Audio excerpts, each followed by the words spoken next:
We are ready to party. They're classy too, man. I can wear this on a date. People who are most successful are the ones who don't just give up. We have officially partnered up with Albemarle Paper Supply. Albemarle Paper Supply services paper products within the cities of Charlotte, Concord, Greensboro, Winston-Salem, Salisbury, Morrisville, and smaller cities in between. From fiber, plastic, and foam bowls, paper towels, tissues, napkins, takeout containers, gloves, to janitorial supplies, and much, much more, Albemarle Paper is dedicated to bring you the paper goods you need. Customers can pick up products directly at Albemarle Paper's warehouse located at 735 Henson Street in Albemarle, North Carolina, or products can be delivered to you at your business doorstep. Today's live is also brought to you by CL Driving School. CL Driving School is a truck driving school located in Indian Trail, offering programs for both commercial Class A and Class B licenses. With your choice between automatic and manual transmission, their classes consist of small group trainings with one instructor per truck. Training is available on weekdays, weekends, and evenings. Not only do you receive classes, but opportunities for sponsorship programs, recruiter visits, and job placement assistance also occurs. CL Driving School is also trilingual with classes offered in English, Spanish, and Arabic. Register for classes today by calling 704-821-1111. Hello and welcome to another episode of the MLS Corner, the best corner in all of MLS. Houston, we do have a problem. And that problem is Charlotte FC's first official away win. How exciting is it? It only took 10 tries. It took a manager getting fired. It took drama. It took Charlotte missing like 10 goals. But Charlotte finally got an away win. Lee from CLTFC Fan TV, how are you tonight? I'm good, man. I am good. And Houston does have a problem. It does, because Charlotte was there and we took all 3 points. And we also have tonight the MLS brain of Charlotte, the MLS brain, Mr. Vaughn Pullman. Vaughn, how are you tonight, my man? I'm doing great. This is wonderful getting to celebrate a road win and chat with you guys. 100%, bro. It's even like it's exciting saying it, man. Like our first road win, you know? Never take them for granted. Especially us. Man, we finally got that monkey off our back, though. It did, man. It did, especially after an interesting week that we had. You know, definitely we're going to touch on both. I want to touch both on the Austin game and also on the Houston game. You know, it was we tried to call it a Texas takeover, like you said, Lee, a Texas sweep. And you know what? Friday morning, we were getting eaten alive by those. We get dragged all over the internet. Man. Sometimes you just put the phone down and walk away. Listen, bro, in reality, any publicity is good publicity. The fact that they're talking about us, I'm like, you know what? Yeah, let them have their moment. Rent free. Right? For real. So, but we made up for it with that win in Houston. But first, let's talk about it. Let's talk about Charlotte's loss at home, 1-0 to Austin. And I guess I'll kick it off with you, Vaughn. Talk to me about that match specifically. You know, because like all of us, we thought this was a game that we could win. And by the way we played, I thought we had a really good chance. The issue was everybody was crossing right to Stu. So talk to us about Austin. I mean, it was a frustrating game, but I think a lot of credit goes to Austin, right? Like they came in here with a very clear game plan, and we have to remember that they're currently sitting second in the Supporter Shield standings. This is a very strong team. They have a very strong attack. They have really come a long way defensively, and you know, I think actually we neutralized a lot of their threat. You know, Driussi is an MVP candidate. And he was not a factor against us. And I think that their goal was against the run of play. You know, I don't think that the game really deserved to be 1-0 Austin's way. But we didn't create. And we didn't create because of Austin's structure.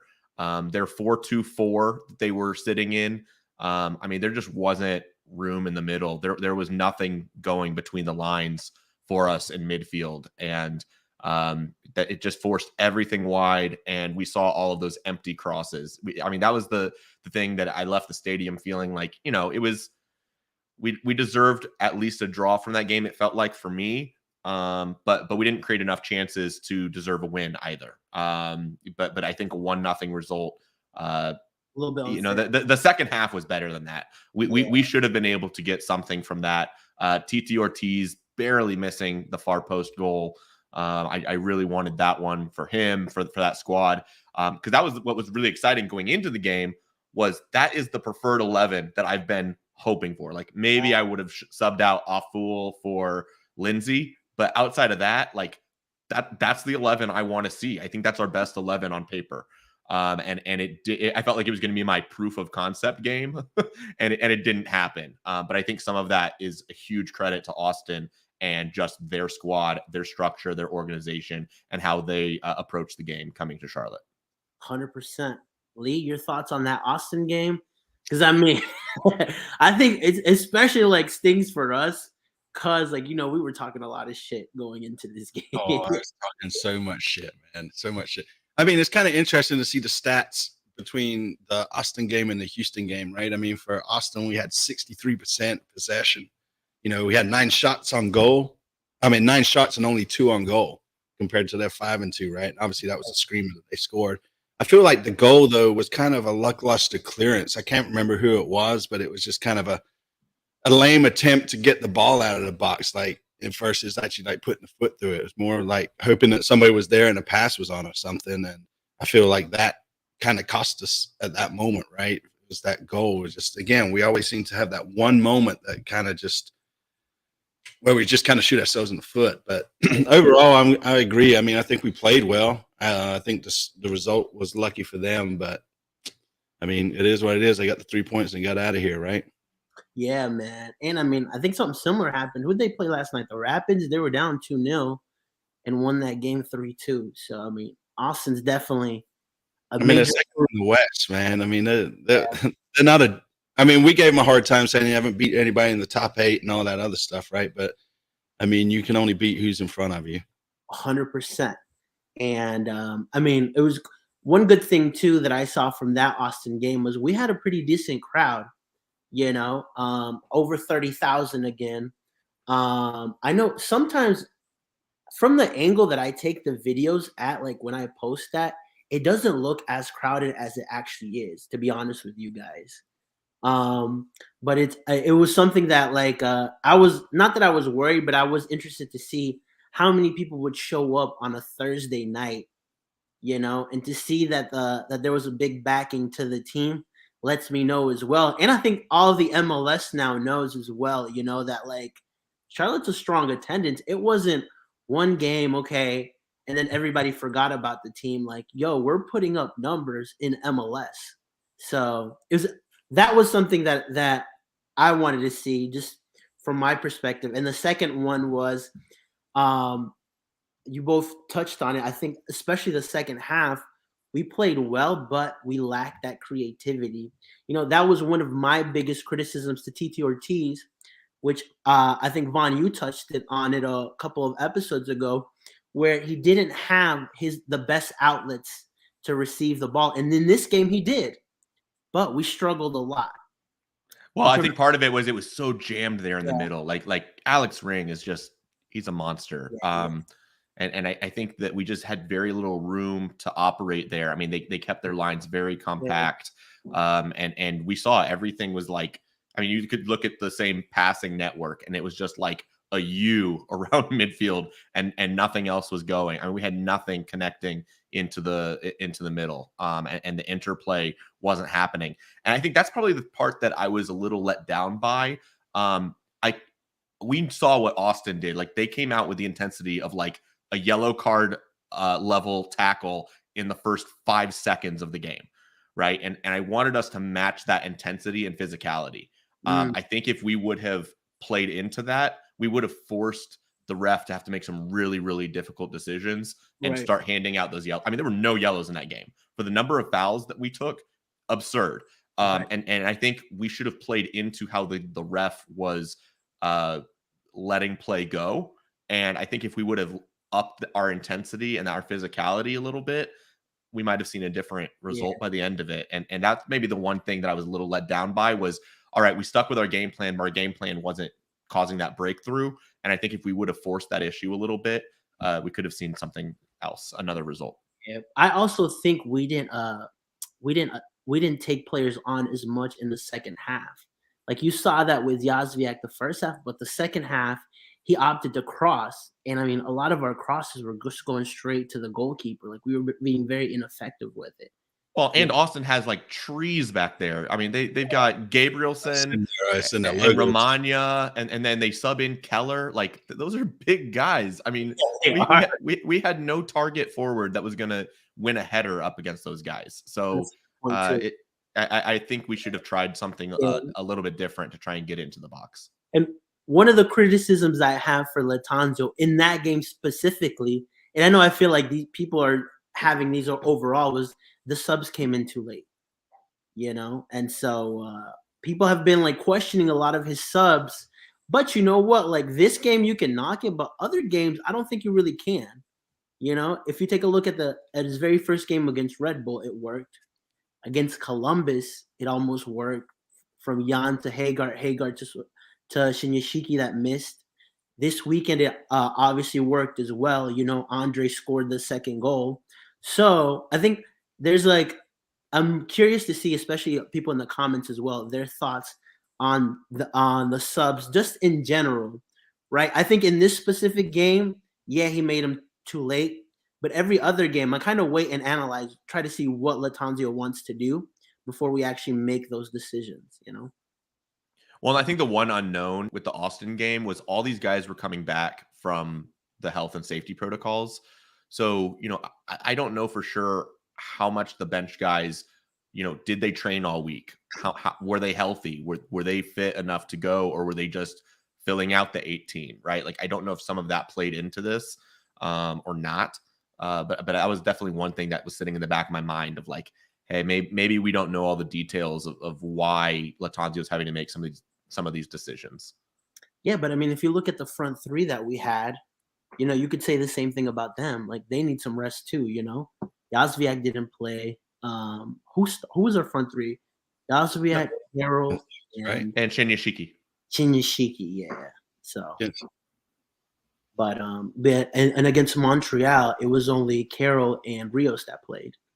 So, but yeah, I see your point as well. But yeah, so moving on from that loss against Austin, got that thing out the way. Let's talk about something more positive. Let's talk about the 2-1 win against Houston Dynamo. First of all, that was a very, very surprising lineup from Latanzio. Here's one thing I credit Latanzio for. One is that he'd started Quinn McNeil, Quinn, who had a really good game, by the way, against Dynamo. And two, he decided to leave out Jordi Alcivar and decided to leave Titi Ortiz here in Charlotte. That was his decision. That was a technical decision. Our two, quote unquote, most creative players, he left here and went to Houston and pulled the result. Like, you got to have, like, that's a proper Italian job right there. You know what I'm saying? And he got the result. So I'll start off with you, Lee. Talk to me about this Houston game, and I want to hear from everybody in the comments as well. Yeah, I mean, like you said, I was surprised with the lineup, especially seeing McNeil in there, right? I mean, I don't think anybody was really expecting to see him start. I thought he played really well. I think Rayner played really well. Yeah.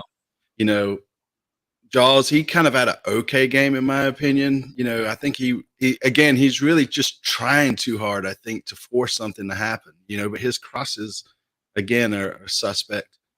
And then I think he actually had a good game, bro. Outside of he had a good game. I just think he's just trying too much, right? Like he wants to be. I mean, I see what he missed that sitter, was wide open. All he had to do was basically tap that sucker in, right? I mean, he did set up the first own goal, right? So shout out to own goal. He's one of our own for sure. And then, this the the rest of the folks, right? I mean, Bronico, he just has such a good game, like all the time. He's just quiet, does his business, and just gets stuck in right. And then the back line with Walks and Caruso, man, I think that's becoming a solid pairing too. I kind of like Fuchs out there on the left, even though he is kind of, again, the only problem with me there is that he's just a little slow, right? And then obviously we got Kalina, but to be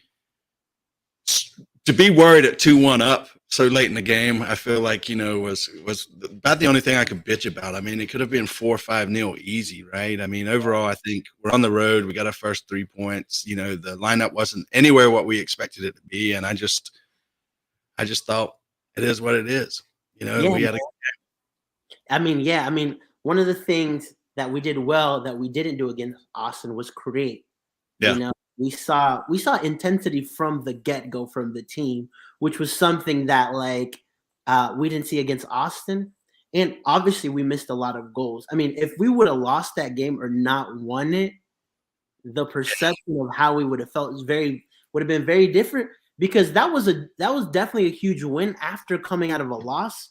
Without this win, I would be I wouldn't be as optimistic of us still having a chance at having a playoff berth, for us to be able to try and get between that 1 and 7. We were a lot grittier this game than we were against Austin. I feel like if we had played this sort of style game against Austin, we were definitely got a result there. Yeah. Vaughn, your thoughts on the Houston game, my man?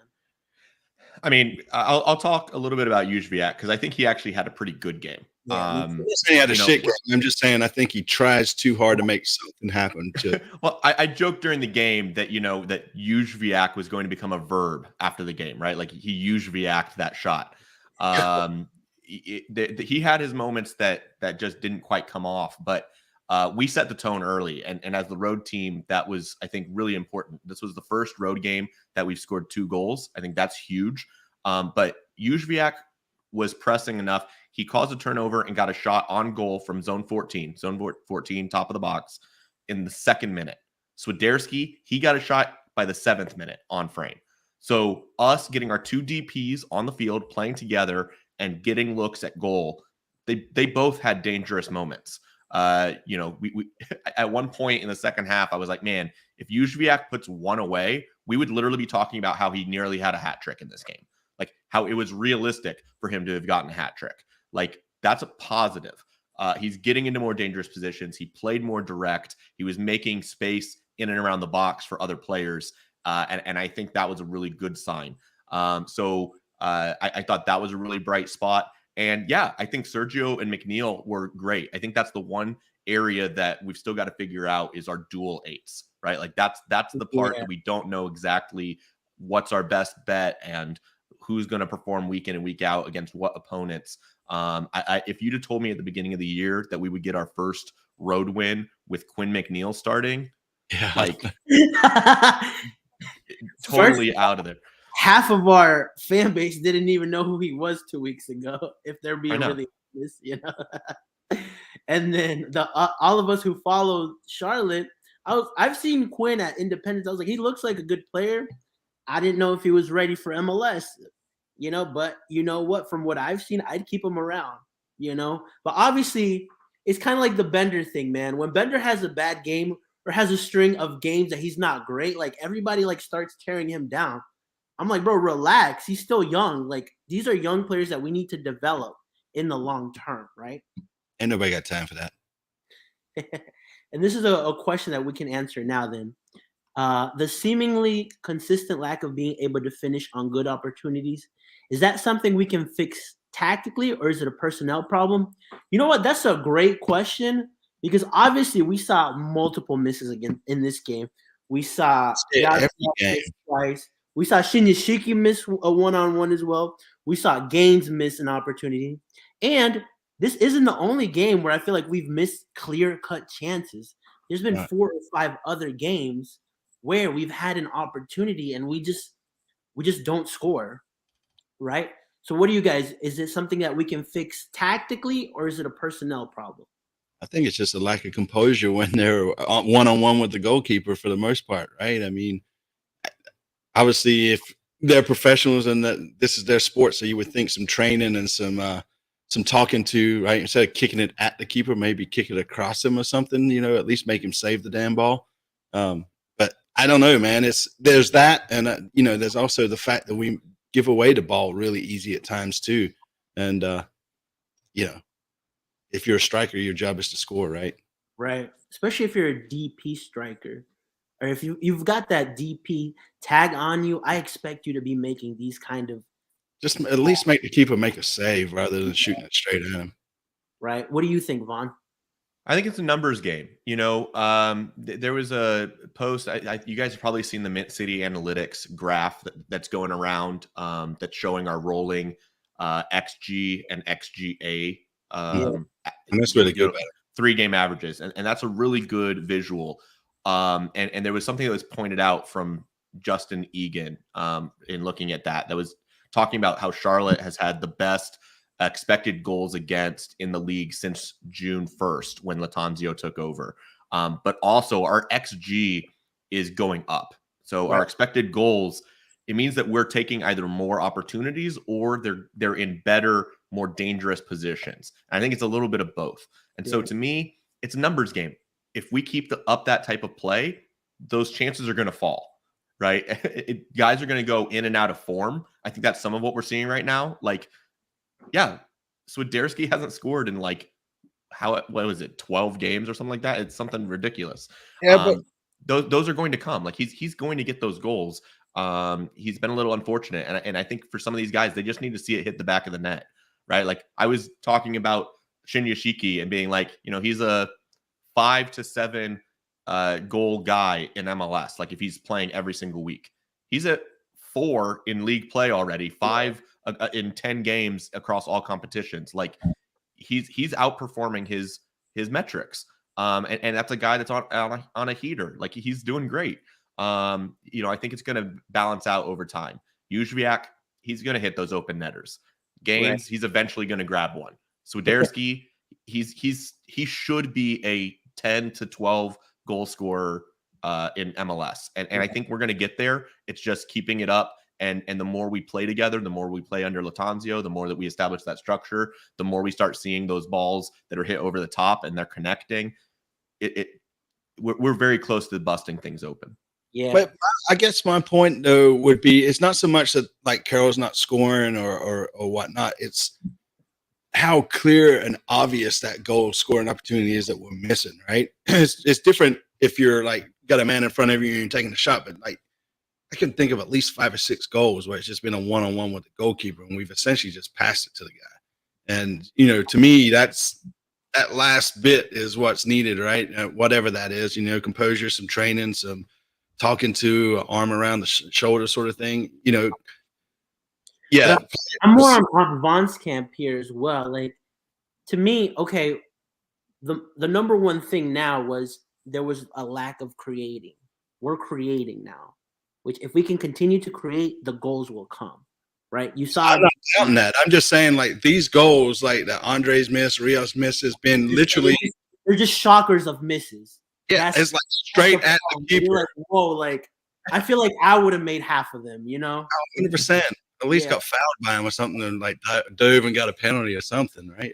But I think the thing is, like, we're starting to see those chances where they're clear goal scoring opportunities are happening more and more frequently, right? Yeah. Like we saw the 2-0 game against Red Bulls, and we were seeing how we would hit a ball over the top and we'd get a clear advantage numbers going forward. We have an opportunity where Uzviak can round the goalkeeper. How what I keep referring to is like a jailbreak transition, right? Where you see our team running downhill at the other team. We haven't seen a lot of that until very recently.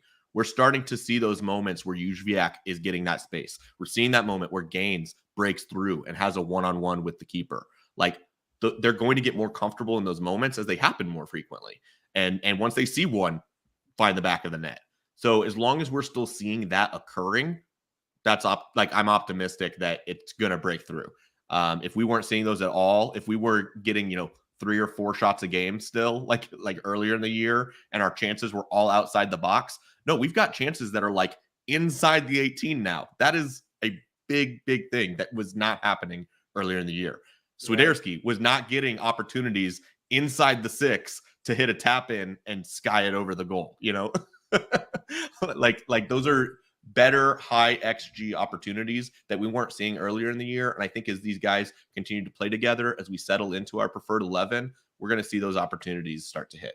Yeah, I think so too. I agree with everything that you're saying. And I mean, I think, and this leads to the next topic I want to talk about a little bit too. We've seen 5 games under Latanzio now. There's 2 wins, 2 losses, and a draw. Our very first away win against Houston. We saw them draw in Columbus. So 3 out of these 5 games have also been away. He's been able to pull out 4 out of those 9 points. You know, what do you make of this Latanzio team so far? Has the team improved? Is this team still where they're at? Has the team gone down? What improvements or what is the difference have you seen from Charlotte FC under Miguel and Charlotte FC now under Latanzio? And I want to hear from people in the comments as well. I think we're a lot more exciting to watch, at least, right? Like Vonda touched on, right? We're getting more opportunities with shooting. I mean, we never saw players do the one-on-ones, right? Like Gaines, you know, I mean, he's got the speed and, you know, he's got the skill to get around people. It's just, again, not to go back to the finishing subject, and just give a shout out to the shipping department, by the way. And so, you know, it's, you know, I feel Latanzio has done a solid job, right? He shored up our back line, going back to the Mint City post, right, with the XG and XA or whatever the other one was. But, you know, overall, you know, I think he's doing a stellar job. There's no reason to, I mean, away win, right? I mean, that's huge in itself, right? Yeah, definitely. I don't know. I'm a Latanzio. I'm the Gaffer's fan. Yeah, one thing that I agree with this comment as well, like we've improved defensively. We looked way more compact defensively than we did under Miguel. Under Miguel, I was always unsure. Even when we were leading 1-0, like I'm like, at any moment, like I feel like this game could get tied. The only thing I don't feel like that I see us still doing is just like these careless passes in midfield where we just give the ball away. I mean, we create the pressure on ourselves and it's unwarranted, right? There's no need. We've got time to play on the wing, and for whatever reason we make a stupid pass and put ourselves in a big. Yeah. Well, I mean, yeah, I feel like that's always going to happen in MLS, though. But just like. And I think offensively we've improved too. Our press has as well. But Vaughn, talk to us about what you're seeing under Latanzio, maybe that you didn't see under Miguel, and has this team improved? I think absolutely. I mean, the first one that I want to talk about is, the defense. The Walked Carujo pairing is fantastic. Like, Miguel should have been having his feet to the fire just for having Walks not on the field. Like, we can see what he's brought to this team. That's been significant. You know, of the 5 goals we've conceded, you know, I look back at 4 of them and I'm like, you know, they're really not that bad. I'm talking about the 5 goals under Latanzio. There was the Kalina gaff against Columbus, was avoidable. There was the Schwanier goal, which has now pro referees has come out and said that goal should have been disallowed for offside. You had the Pereira absolute worldie that I think it happens. Like that's not a matter of our defense. Did the ball go central? Yes, but that is one heck of a strike. I mean, any league in the world, that ball's going in. And then the questionable borderline offside goal in this Houston game for Pico. I really, to me, I still consider that was offside and should not have been overturned. So, you know, I look at the opportunities. We're giving up fewer of them. Like that was the problem at the beginning of the year. Like the XG against us was through the roof just because of the sheer volume of chances we were conceding. Right. We're not seeing that sort of stuff anymore. And the threats are much more minimal. When the ball goes wide and it gets crossed into the box, we're clearing absolutely everything out. So that's no longer a concern. And I think the other big thing is the personnel calls that Latanzio is making. Everybody stepped up to the plate, right? Like I was thinking back on it for a second. I'm like, have we seen any regression from any players under Latanzio? I don't think we have. I think every single guy, I mean, he can put Quinn McNeil out there and he steps up to the plate. You can go and have Yordi Reyna. Yordi Reyna has a great game. Sergio, that's some of the best possession play that we've seen from Sergio. Yeah, he had some bad giveaways, but his La Pausa, his comfort in playing against MLS midfielders, he was at another level in this week. Like that looked like what he was doing at Las Palmas. Yeah. And so I like how a fool called them. That he called them Sergio Busquets. Yes.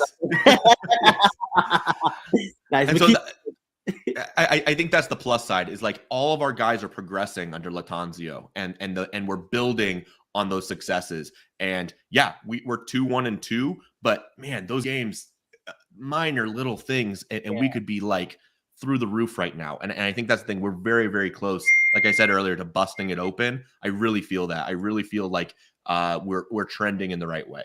Yeah, 100%, man. And I was always I said this as soon as Miguel got let go. I was like, time will tell whether this team was performing because of Miguel, in spite of Miguel. You know, if the team was as bad as he said it was. And look at us, man. I mean, the team is still competitive and they're progressing. To be 5 games under a new coach, this is still a new team, right? These guys have never played together before. And to still be within playoff reach, to still look competitive, He's showing belief in the depth. He's showing belief in the depth. He's got Walks that's starting every single game. He's got Sobaczynski, who's being sent in as a closer. Like, he had 2 games where he was sent in as the defensive closer. You had Derek Jones going in, having great performances, earning a start, getting a game-clinching goal, right? Like, from Derek Jones. You got Quinn McNeil starting. Like, it's turning around. You got these guys that are believing in it, are feeling that belief from the coach, and they're stepping up and performing when they get their moment. In 5 games under him too. Like, that's not a lot to and against tough opponents. Like, we're talking about, like, Red Bulls are a top team in the East. Montreal is a top team in the East.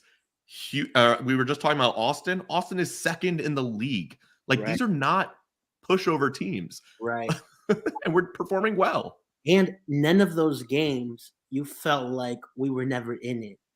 Right? Like, no team came and just even the game against Montreal, where we're missing 10 plus players, we were still in that game. I felt we could have got a result out of that game, you know? So, well, and what I said after the Austin game, right, was if you take a look at how Austin played, Austin walked away with 3 points there. Have there been road games where we played like Austin did, conceding not a lot, limiting opportunities, and just we didn't get lucky like they did in walking away with 3 points. Right. But like, how far off from Austin are we in terms of ability? So we're like fringe playoff team, and they're second in the league. Right. The margins in MLS are so slim. And that's the thing, is I think if we can just get a little of that momentum going, we can compete with anybody any day. Yeah, This Nashville game is going to be huge. Speaking of teams in the West, let's talk a little bit about Nashville SC. Nashville, who they'll be back into the East next season. Honestly, like, there's always a debate which conference is more difficult, the East or the West. In my opinion, it's the East, but today's not the day to get into that, right? They've gone in there. They've been in playoff spots ever since the beginning of the season. This is their 3rd season in the league, right? And they're still a competitive team, still defensively compact. This is going to be, in my opinion, one of the toughest, if not the toughest, opposition coming to Charlotte this weekend. And I guess I'll start off with you, Vaughn. Talk to me about this game against Nashville, the importance of it as well. Once again, it's a team that you've got to have a lot of respect for. They have done a lot right in their franchise build. And in this season, they're a little bit different, right? Like, it used to be that they were the team that would be so defensively sound and sit back, but man, they live and die by Hani Mukhtar. Yeah. And he is another guy walking in here and going up against us that's an MVP candidate. He's got 9 goals, 5 assists. But I think the benefit is, even though he's playing well right now, he's got 3 goals in the past 2 games. I think we're hitting Nashville at as good of a time as any, in that they're having a little bit more struggles earning results than normal. They've got 1 win in their last 4, but they have won their last 2 road games and have scored 3 goals in each of those. So the big thing is going to be limiting their opportunities and neutralizing Hani Mukhtar. It's going to be very important for us to show well. And I think it's going to be an opportunity for us to build a lot of confidence if we can go toe-to-toe with a team like Nashville. I think that's where it's really important is can we earn points? Can we use that home field advantage and set the tone against them and build upon what we did in Houston? And can we neutralize Mukhtar? Because we've actually done a pretty good job, I think, in neutralizing star players for other teams, like Driussi. Even though Mihailovic scored on us in that home game, at our place, I think we did a good job limiting his impact on the field. Carles Heel, we've shut him down. So when those guys, when those teams have those star midfielders that are in the MVP conversation, we've actually done fairly well. Lucho Acosta as well for Cincinnati. Yeah. That's like 4 for 4, and a lot of that credit goes to Brandt. So I think that's going to be what I'm going to be looking for in this game is, can we control the game? Can we control those moments? Can we limit the chances that Nashville gets? Yeah. And can we take advantage and be clinical in ours? And I've got a question for you guys too. Who would be your 8s against this game? Because I feel like that's a position where we're kind of a little unclear now. We've seen Ben, we've seen Quinn, we've seen Sergio, we've seen Titi, we've seen Jordi Alcivar, right? Like, who would be your 2 8s for this game against Nashville? TT and Bender. TT and Bender? Yeah. No. Why? Well, first of all, them not traveling. I think part of that is, I said before on the show, like the July and August schedules are really, really rough. And I think Latanzio is picking his moments for certain guys. Now, granted, the last time we got a win under Latanzio, he repeated the lineup. And I said that I wanted to see that as a motivational tool, right? Like if you are a starter, you go out and get the win, you earn yourself the next start. Do I expect to see Quinn and Sergio? I don't. As I said, I'm expecting TT and Bender because I think giving them totally fresh legs and clear directives in this midfield, I think is going to be the intent. Nice. How about you, Lee? A lot of people are, after seeing Sergio's game this weekend, want Reese in that starting 11, which I get. Yeah, I wouldn't mind seeing him start. Excuse me, but I don't know. Like Vaughn said, right? We got some players that were benched or didn't travel that I feel will probably get the start over him. Yeah, I feel you there. Sorry. And especially the most important thing, and Vaughn mentioned it too, like a lot of these players got rest. I mean, TT didn't even go to Houston. So yeah, I don't think Manila got to start again, but yeah, I didn't think he was going to start last week either. Exactly. So yeah. Nice. Awesome. And then I want to pose this question as well to you guys and everybody in the comment section as well. With the MLS window opening up in 2 days, how many signings does Charlotte need this window to, remain within that in those playoff spot and actually compete and maybe finish with between 1 and 7? At least 2. I can tell you they don't have a lot of room to make the moves. Yeah. Just in roster spots. Especially if you have Quinn McNeil being on the roster and not on loan. We've got some real congestion in the number of roster spots we've got. Helps that Alan Franco's gone. So that opens up a senior roster spot. We could also potentially see a couple of players get let go. So ideally, right? How many do we need? I think the intent that the club's talked about is an outside back, most likely at right back, and a central attacking mid. Right. I mean, that's been the emphasis and what people have been talking about. So I think that's going to be the focus and the only spots we see movement. Could be wrong in that, but if we bring in anybody, I think it's going to be in those 2 spots. Yeah. Do you think Sergio goes? Do we think he goes, or do we keep him around now? He seems to be coming. I think he stays. I know he has multiple offers on the table, and I think the club's considering it, but I feel like he'll stay. He's starting to show his He's talent, man. So it'd be sad to Yeah. let him go, in my opinion. It'll be very interesting too. I for one think we have to get this attacking midfielder in this window, right? For us to compete. I know some people are saying, "Hey, what if we hold off and actually get a DP next year?" The reality, in my opinion, is we don't know what the season is going to be like next year. A lot of these teams around us are also strengthening. Look at Miami, look at Toronto. These teams are making moves, right? Getting players in, being more competitive. Right now, in my opinion, we're within a playoff reach. Let's go for it. You know, Well, what I'll say is this: is I want to see us make the playoffs as well. Like I think that should absolutely still be the goal. It's attainable. It's there for the taking. I think that we're trending in the way that with the roster we've got, we can still achieve that. And I think the trick that we've got to figure out is what do we want to do personnel wise in the off season? Who are the guys that we're going to be retaining, and what are the spots we want to fill in the off season? And so I think in this league, to be a leading contender, your number 10, you to be a real contender, you've got to have an elite number 10. You have to have your Pozuelo, your Heel, your Mukhtar, your Driussi, your Jovinko, historically in this league, your Valeri. Like if you don't have that guy, your team is going to have some other challenges. If you have that creator in the middle, you're set up for success every single week. Yeah. And I think that we have a much better likelihood of hitting on a DP, a full-fledged DP number 10 than a YDP. Unless it's a YDP that comes in, starts as a young designated player and ages out into full-fledged DP level, which would be great. But to hit on that in this market right now is going to be tough. Yeah, Zelarayan as well.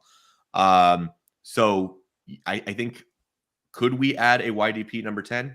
Yeah, but what if we wait, hold off, and in the off season we bring in a full-fledged DP number 10 that is to that level of some of those guys I just was mentioning, and then we add a YDP winger or a U22 winger, and get stronger through trades at outside back. Like you don't have to make those moves outside of the league either, and I think that's something that we've got to take a look at. and then for people that don't know as well, we can't just add a third DP right now based on our roster build, based on the fact that we already have two DPs. We've got two U22 players and a young DP in Jordi Alcivar. So that's a little bit just to explain why right now specifically it would have to be a young DP that we're bringing in. Yeah. It'd be the U22s that are actually blocking it. Yeah. You would mess up the U22 eligibility for Melo or for Vargas. Does Melo exist? He does Yeah. exist. Does he? I saw him a couple of days ago, so he exists. Target. Target. He actually came. I don't know if I can say this, but I'm going to say it because I don't care. He came to the watch party. He was there. And Oh yeah. Yeah, I was like, "Yo, Mello." I was like, "When you coming back, bro?" He was like, "Probably 2 or 3 weeks." I was like, "Cool." So we'll see. So hopefully he does, man. It's kind of sad that like we haven't even seen him on the pitch, but it's not his fault. It's not his fault. Right?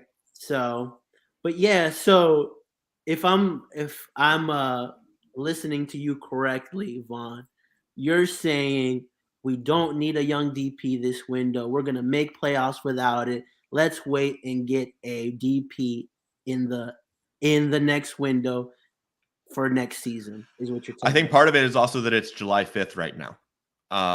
If we're signing this YDP number 10, I would really like for them to be here when the transfer window opens July 7th, which is in 2 days. That's true. So right now, if this is a foreign young designated player, that person's got to get signed, has to go through this whole process of getting their P1 and ITC certificate, getting in with the club, getting acclimated to the club. I mean, that's why you already see Insigne already with TFC. That's why you see some of these guys already there. They're going to be hitting the ground running on July 7th. And right now, I don't think that's going to happen for our current situation. Yeah. I'm not entirely clear on what young DP versus DP in terms of what we can do when building. I know you touched on it. Do you want to explain it again, Vaughn? Yeah, so a designated player is usually over the age of 23, and they hit the cap at a certain level that's much higher. It's at $612,500, unimportant for this conversation. So the young designated player, the league incentivizes trying to sign guys that are age 23 or younger, and the incentive of that is that they hit the cap at a lower rate. If they're age 23, I think it's 200,000.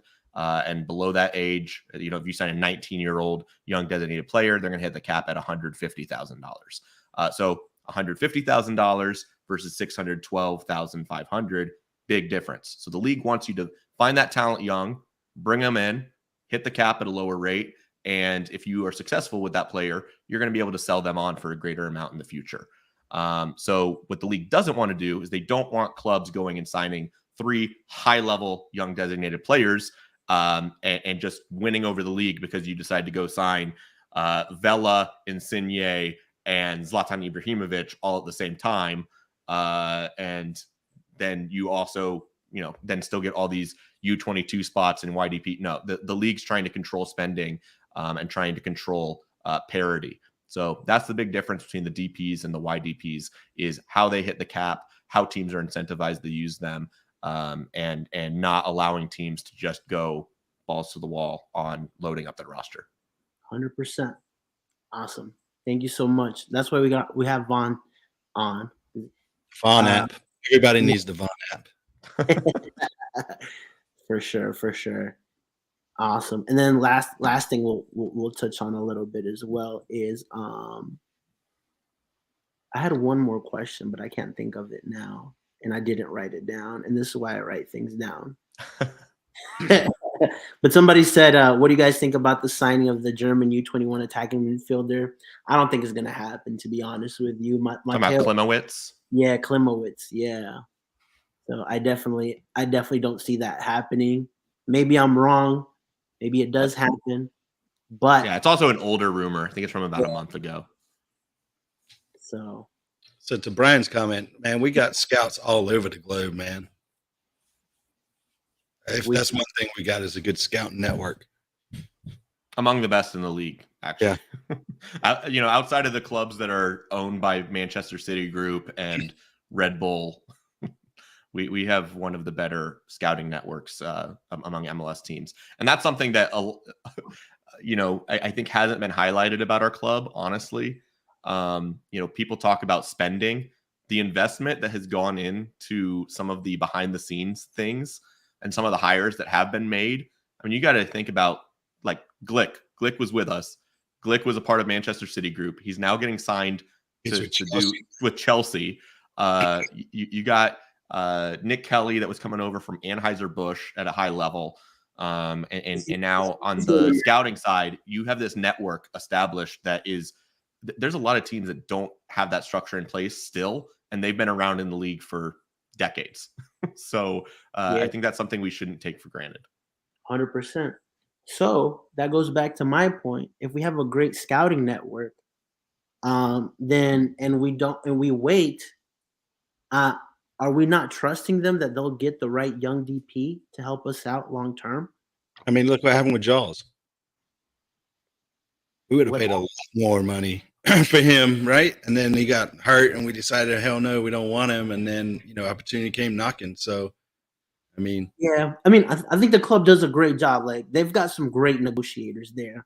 But I think the reality is the fans don't care about that. You know what I'm saying? Whether you save money on bringing a player on to a fan, that means nothing, right? Like, we want to see the production on the field, right? But I think I was joking earlier. Everybody that saw that Pozuelo to Miami move for $150,000 of allocation money, which is an absolute steal for Miami. I'm like, man, offer $300,000 of allocation money to New England, bring in Carlos Heel, waive Vinicius Melo, and let's not worry about it. Like, just see if he bites, you know? Yeah. That is. Never know. Yeah. I think that'd happen if like they were bringing in Messi. We could probably do it. Messi to New England. Nice. All right. And then finally, then we'll just get into some score predictions. And I'll start off with you, Lee. Mhm. Nashville this weekend at home to continue our playoff dream. What are your predictions? I feel like the boys got something to prove to themselves right this week. I mean, away win, a home loss, right? I think they're going to come out all guns blazing 2-1 us. 2-1. Who's scoring for you? Oh, shoot. I don't know. Walks and Lindsay. Walks and Jalen. Yeah. I always throw defenders' names up there. You really do. A defender always has to score for you. He does. Nice. I mean, Frujo did it the other week when I called it out, man. So I'm gonna go 2-0 us. Clean sheet. Yeah. Really? I think we're due for one. And I think we actually match up pretty well against Nashville. So I'm curious to see how it goes with that. They've been playing a 3-5-2. So it's going to be a little bit different in that regard. But I think we're hitting Nashville at a good time. I think we've got some good mojo. We haven't gone 2 home wins without a result in a while. So I think we're going to at minimum get a result. So yeah, I'm going to go 2-0 goals from Swiderski and another from Shinyashiki. Nice. Awesome. And I got to keep it real every time I do my score predictions. So I think this weekend at home, we're going to win 2-1. We're going to see Karol Swiderski get back on the score sheets. A lot of people have been questioning him. Also, just a side note, like his commitment to this team. And most of my DMs are because he hasn't posted any pictures of Charlotte FC. I'm like, okay, maybe you have a point there, but I really don't think you do, right? I mean, especially after, like, you could see he was frustrated not scoring that own goal that Houston scored, right? And getting out on the end of that cross, like that shows, like, bro, like he put his whole body into that as well, the shot that hit post. So I definitely think people need to calm down and give him some time, right? He's also doing a lot of intangible things that is not typical of an MLS number 9. Right. Like he's defending 70 yards from goal. Not normal. He's tracking back. He's dropping in. He's making the other guys around him better. He's doing hold up play. He's going and taking a game playing attacking mid, or not attacking midfielder. He's doing a lot of little things that I think once again we take for granted. And yeah, he hasn't had that finishing touch lately, but it's coming. 100%. So Swiderski owes me $200.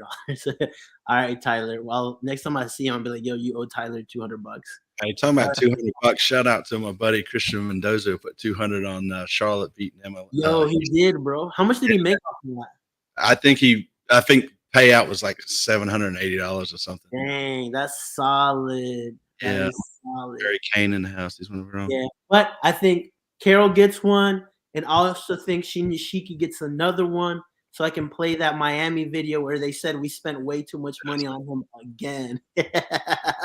Homeboy really said, I think you guys overpaid for Shinyashiki. 5 goals in 10 games.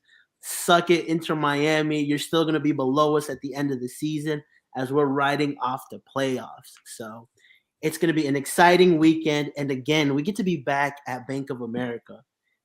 Even though we played Thursday, it still feels like a long time ago because we had another game, right? And so I don't know how many games. Does anybody know roughly how many more games we have at Bank of America? Probably like 6 or 7, right? 7, I think. 7. Yeah.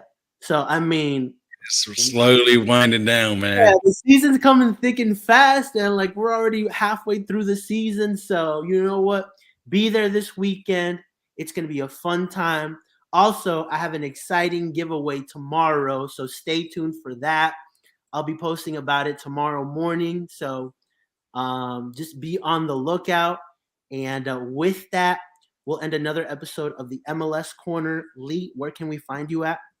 at CLTFC Fan TV on all the socials. Tomorrow night, 9:00, we'll do our live show. So come hang out and cut up with us. We're going to have CFO Sean on as well. I believe also got the Queen Soccer's reports coming on. So Nice. yeah, man, I'm excited to have him on. And yeah, it's all we ask is that you hit the sub button for us.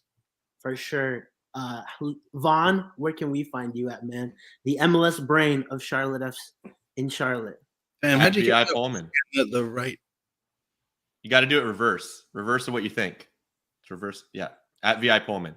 Check me out there on all socials. Yeah, that's pretty much it. Yep. And you know where to find me at TopBin90 on all our socials at Real TopBin90. Listen, I got some exciting things coming along. The giveaways. We're also doing I'm going to be recording some really cool content very, very soon. And so we've got a bright future here at TopBin90. We're taking it to the moon. All of us here have been here since the beginning, man. And I love that. Like we've been following this team since we had no players, right? So a lot of here, I respect everybody in this room. Thank you so much.